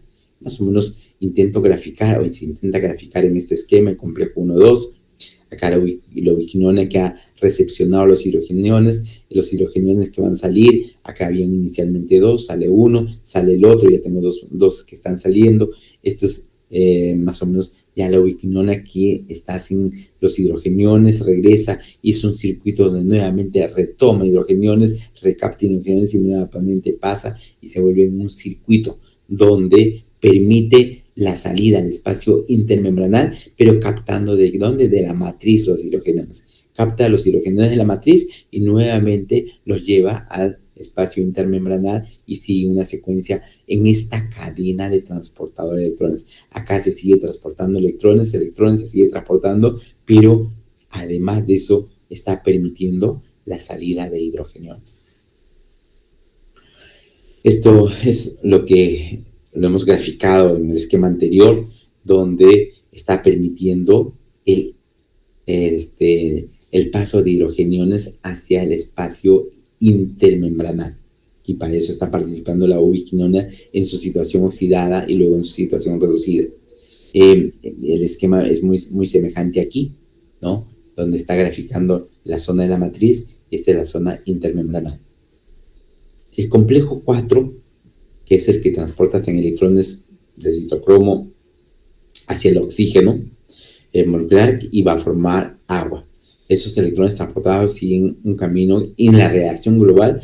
Tenemos el 4 citocromos C reducidos más 8 hidrogeniones en la matriz más el oxígeno, me va a dar 4 citocromos C oxidados más 4 hidrogeniones en el espacio intermembranal y 2 moléculas de agua. Ese es el balance global de la reacción que se genera cuando analizamos el complejo 4. Aquí más o menos es un esquema también del complejo de la citocromo oxidasa, donde inicialmente se generó complejo 1, complejo 2, complejo 3, y esto está ocurriendo en la matriz, donde los hidrogeniones están intentando en este proceso de acoplamiento y luego también se están liberando en estos complejos iniciales, y también en este proceso hacemos hincapié de que aquí hay una serie de secuencias que están generando el transporte de hidrógenos. Y aquí en este gráfico lo vemos de repente con una mayor precisión.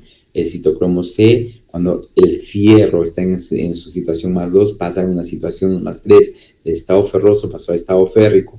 Eso implica de que ha perdido electrones. Esos electrones que están perdiendo finalmente están siendo transportados por esta secuencia.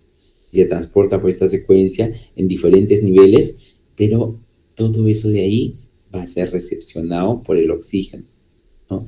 Y con 4 hidrogeniones más se generó el agua.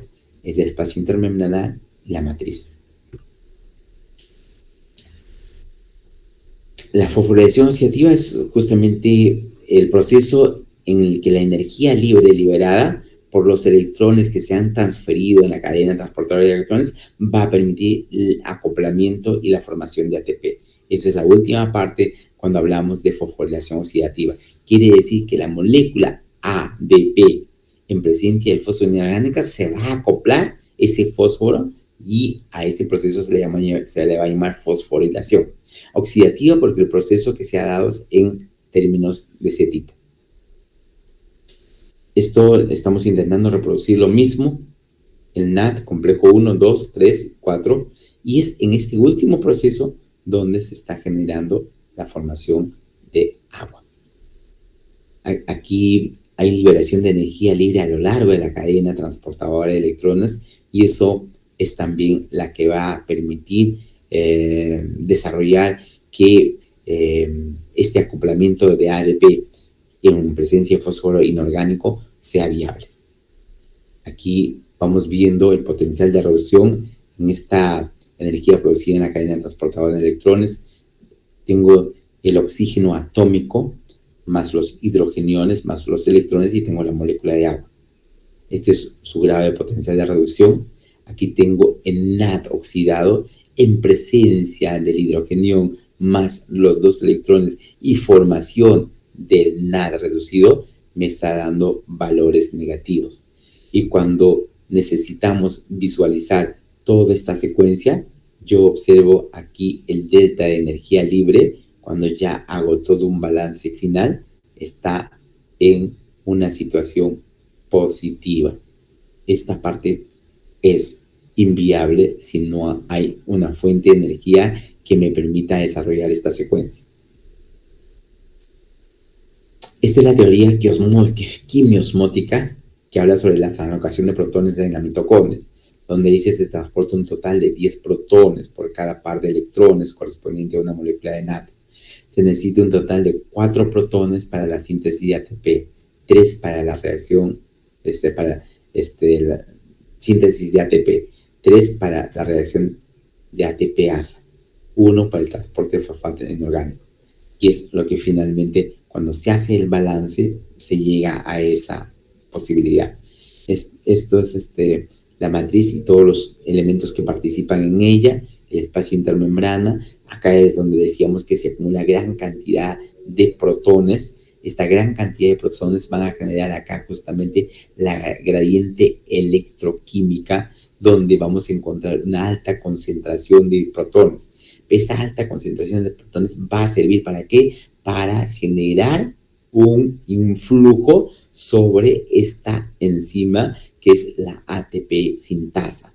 Ese fuerte influjo es la que me va a permitir que la molécula de ADP se asocie al fósforo inorgánico y me genere la molécula de ATP. Cuando se hacen estudios de estequiometría mecanicista, llegan a algunas conclusiones y dicen, por cada mol de ATP se generan 2.5 en el rendimiento. Dice, se está por la cantidad de moléculas que finalmente participan en la cadena transportadora de electrones de un NAD, me generan 2.5 mol de ATP por cada mol de NAD. Igual ocurre cuando hablamos de cada mol de FAT, me genera 1.5 moles de ATP. Es más o menos el equivalente a lo que decíamos, ¿no? Que cuántos hidrogeniones se generaban en la membrana intermembranal. Decíamos que eran 10 por cada NAD, pero decíamos que eran 4 necesarios para formar ATP. Entonces ahí entre 10 y 4 pues había una relación de 2.5, ese de 2.5 ATP que se generaba. Esta fuerza protomotriz tiene dos componentes: la energía química potencial, que está dada por la diferencia de concentración de protones a ambos lados de la membrana interna, y la energía eléctrica potencial, que es originaria con la separación de cargas cuando un hidrogeno cruza la membrana interna. Estas dos características hacen que tenga una potencialidad para desencadenar una respuesta en la fracción F1 de la ATP-ASA sintasa. Este es más o menos un esquema que antes le presenté, muy parecido, donde veíamos el NAD, los hidrogeniones que están concentrándose en el espacio intermembrana, y finalmente esta es la molécula de la ATP sintasa, donde la fracción F0 está dentro de la estructura de la membrana, y la fracción F1, que es la que finalmente funciona como una especie de molino, pero bajo el influjo de los protones. Eso va a tener la posibilidad de generar acoplamiento de ADP más fósforo inorgánico y generar lo que se llama el ATP. Esto es la estructura de la molécula del ATP. Esta es la estructura de la molécula del ATP, y como antes le decía, esta es la fracción F0, y es aquí el canal protónico por donde van a ingresar los protones. Este se supone que es el espacio intermembranal, y aquí se han acumulado gran cantidad de protones, y por este canal protónico van a ingresar los protones. Al ingresar los protones va a generar una fuerza eléctrica importante para que estos componentes de la ATP sintasa, que son al final, en total hay 3 cadenas alfa, hay 3 cadenas beta, hay una cadena gamma, una cadena delta y una cadena epsilon, forman parte de la estructura de la unidad F1 de esta molécula llamada ATP sintasa. Eso va a permitir que la cadena beta de esta molécula del ATP sintasa permita acoplar al ADP más fósforo inorgánico y tengamos la molécula del ATP. Más o menos esta es la característica, el esquema, la cadena de protones que va a ingresar por esta secuencia, va a generar movimientos en la estructura que va a permitir que las cadenas que existen aquí van a permitir que el ADP se acople a un fosfato y tengamos la molécula de ADP. Esto es lo que hace esta enzima llamada sintasa de ATP. Estos son los diferentes componentes que van a estar dentro de este espacio intermembranal y las diferentes sustancias que están dentro de la matriz mitocondrial. Esquemas del ATP sintasa, ¿no? Y lo que antes mencionábamos, que hay sustancias que van a impedir que la cadena transportadora de electrones se vea suprimida. Ya hemos mencionado de la retonona, hemos mencionado de la actinicina C, hemos mencionado del cianuro, hemos mencionado del monóxido de carbono. Todos estos en diferentes complejos enzimáticos. Lo más complicado es esto de aquí. Todavía con esto tenemos la opción de tener más chance, pero aquí ya se bloqueó el último paso, que es para la anexión de los hidrogeniones al oxígeno, y cuando esto se ve suprimido, se suprime todo. ¿Ya? Y estos son los diferentes lugares donde está ocurriendo la inactivación, ¿ya?, de estas sustancias que impiden que la cadena transportadora de electrones continúe su proceso. Agentes que inhiben, ya que hemos mencionado, inhibidores de la cadena respiratoria mitocondrial, son todos estos de acá, los desacopladores que disipan el gradiente electroquímico, ácidos débiles cargados positivamente, el nitrofenol, los ionóferos, la valonomicina, inhibidores del ATP, otro antibiótico, la oligomicina. Todos estos de aquí son de todas maneras importantes recordarlos. Hay mecanismos naturales que disipan gradientes electroquímicos. Por ejemplo, los poros de transición mitocondrial liberan también citocromo C y otros agentes proapoptóticos. Y aquí resulta algo interesante. Cuando hablábamos de obesidad, ustedes establecieron y dijeron que habían 2 tipos de tejido adiposo. Un tejido adiposo blanco y un tejido adiposo gris o marrón, que finalmente, por tener una proteína llamada termogenina, disipaba la energía, pero en forma de calor. Y eso lo tienen muchísimo los recién nacidos, porque todavía su hipotálamo no ha llegado a una madurez completa y no regula adecuadamente la temperatura, y es la termogenina de la grasa parda la que permite mantener y conservar la temperatura de los recién nacidos. Entonces, aquí vamos a tener los inhibidores, ya lo hemos mencionado, que inhiben el complejo 1, el complejo 2, el complejo 3, el complejo 4, dependiendo qué tipo de inhibidores es la que finalmente se está intentando reproducir, ¿no? Y también mencionábamos que justo también la enzima puede sufrir un factor inhibitorio, y en este caso es un antibiótico el que genera esa inhibición de la ATP sintasa, que es la oligomicina. Los inhibidores de los complejos 1, aquí lo mencionamos, la retonona, que es una de las cosas que es muy frecuente. Esto es un producto vegetal que finalmente funciona en algunos casos lo utilizan también como insecticidas para evitar que los complejos de la cadena transportadora continúen y de esa manera supriman la función del animalito a la cual están intentando bloquear con retornón. El complejo 3 puede inhibirse por la actimicina, que es un antibiótico. Vamos a ver qué ocurre en relación a otros complejos. El complejo 4 hemos mencionado que básicamente el complejo 4 puede estar muy comprometida cuando inhibimos a través del monóxido de carbono o en su defecto con el cianuro. Y eso va a impedir de que se forme la molécula de agua que hemos mencionado que es importante. Hay desacopladores, transporte de protones por desacopladores que tienen que ver con estas sustancias, el dinitrofenol. También inhibiciones del complejo 4 que ya lo hemos mencionado, son estos de acá, el cianuro, el monóxido de carbono, los nitritos, que inhiben al complejo 4. Muy bien, doctores. He intentado hacer lo posible de graficarles de manera esquemática esta secuencia de cadena transportadora de electrones, porque considero que es uno de los temas que sí debemos recordarlo bastante bien y tenerlos muy presente, básicamente porque en algún momento tenemos que asociar cosas que venimos aprendiendo en otra temática que tiene que ver mucho también con sus estructuras y algunos funcionamientos parecidos en relación a determinados grupos de elementos químicos que se utilizan.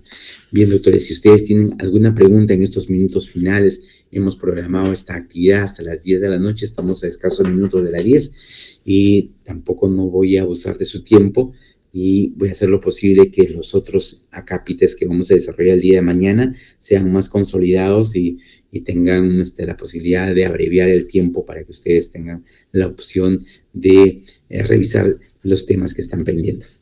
Si tienen alguna posibilidad de pregunta, autores, con mucho gusto, estoy atentos a la inquietud que tengan. Piero, te escuchamos, adelante.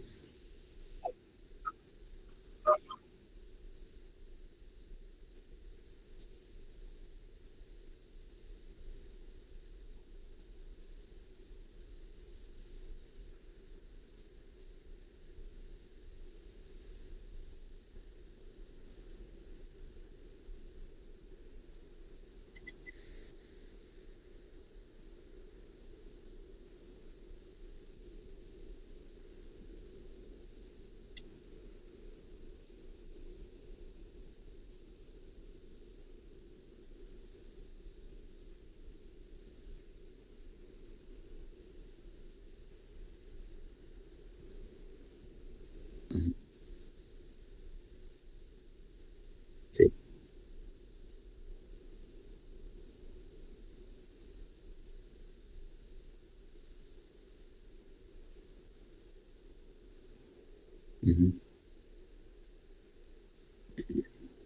Es correcto, Piero. Sí, pues son detalles que es importante recordarles. Las moléculas se comportan de manera diferente en relación a su constitución. En este caso, toda la cadena transportadora de electrones en relación a los sustratos que están llegando, que fundamentalmente es el NAD o el FAT, siempre van a tener un comportamiento diferente. Y toda la cadena de cascada de reacciones desde que la glucosa empieza a oxidarse, desde el primer paso de glucosa a glucosa 6-fosfato, que empieza esa cadena de oxidación de la molécula, siempre el objetivo es formar moléculas intermediarias de alta energía. Y dentro de estas moléculas intermediarias son estas dos moléculas, que es el NAD y el FAT, que finalmente van a cumplir ese propósito. Y son las dos únicas moléculas que llegan a la cadena transportadora de electrones. Si ustedes recuerdan, el NAD-fosfato reducido tiene otra connotación bien distinta y tiene que ver básicamente con la vía de las pentosas, que tiene otra secuencia y no llega a ser parte de la cadena transportadora de electrones, a pesar de que es un NAD-fosfato. Pero de todas maneras, sí, la carga de voltaje tiene que ver mucho en esto de la dación de electrones y también de la receptación de electrones. ¿Alguna otra pregunta, doctores?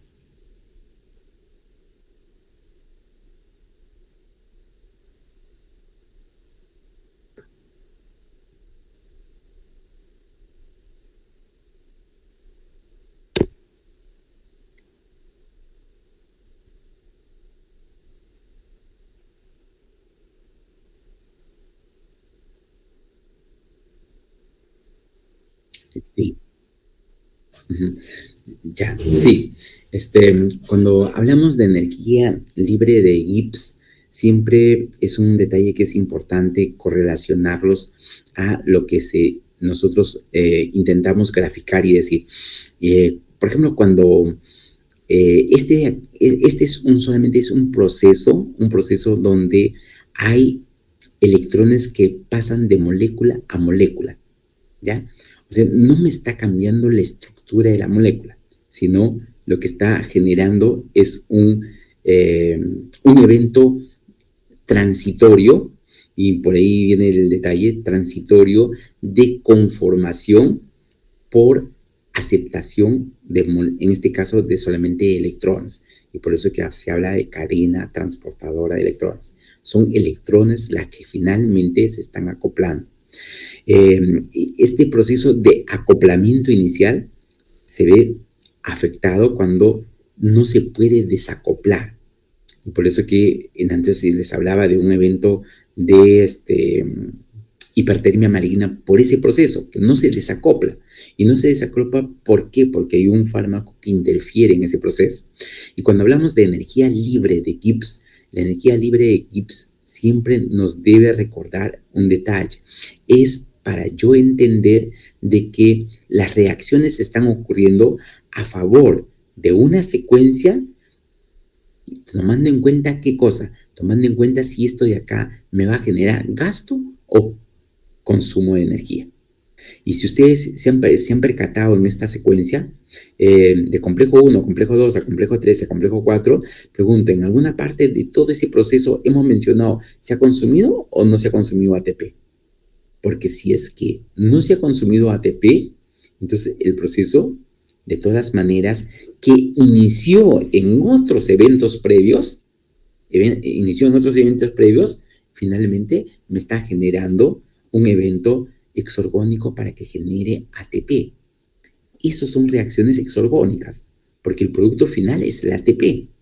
Porque si estuviera consumiendo ATP, pues probablemente no sería muy rentable.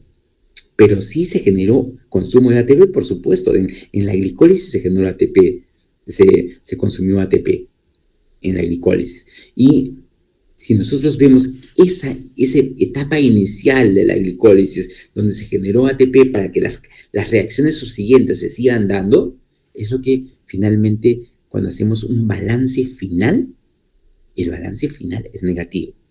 Es como cuando yo les ponía, por ejemplo, cuando hablamos de termodinámica, les ponía el ejemplo y decía, a ver, de glucosa, la reacción de glucosa para que se forme glucosa 6-fosfato. Esa reacción había un consumo de ATP, sí pues. Ese consumo de ATP me generaba, esa reacción de glucosa 6-fosfato, me generaba un delta de energía libre positivo. Pero no estábamos tomando en cuenta, ¿qué cosa? Que para que la glucosa forme glucosa 6-fosfato, necesitaba que el ATP se hidrolice. La hidrólisis del ATP me generaba energía negativa. Pero cuando sumaba ambas ecuaciones, el producto me salía negativo.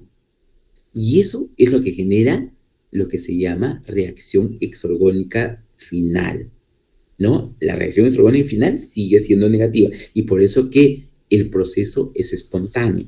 Y por eso que no hay gasto de energía. Si yo en la cadena transportadora de electrones tuviera que gastar ATP, no sería nada rentable. Porque al final de cuentas voy a formar ATP, pero estoy gastando en todo ese proceso ATP, no sería rentable. Por eso que esta reacción en relación a la energía libre de Gibbs es exorgónico, es negativo, es espontáneo. por ahí las variaciones que tú puedes ver de manera parcial en relación a cada producto, te pueden dar algún evento positivo, pero la carga final, la sumatoria final es negativa. No sé si quedó claro, Piero. Ok. ¿Alguna otra pregunta, doctores?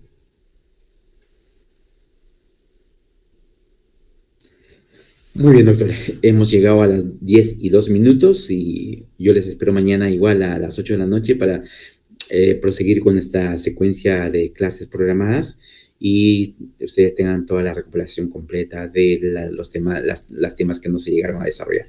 Gracias a todos, que tengan muy buenas noches. Nos vemos el día de mañana. Gracias. Muchas gracias, doctor. Buenas noches. Muchas gracias, doctor. Buenas noches. Gracias, doctor. A usted, gracias.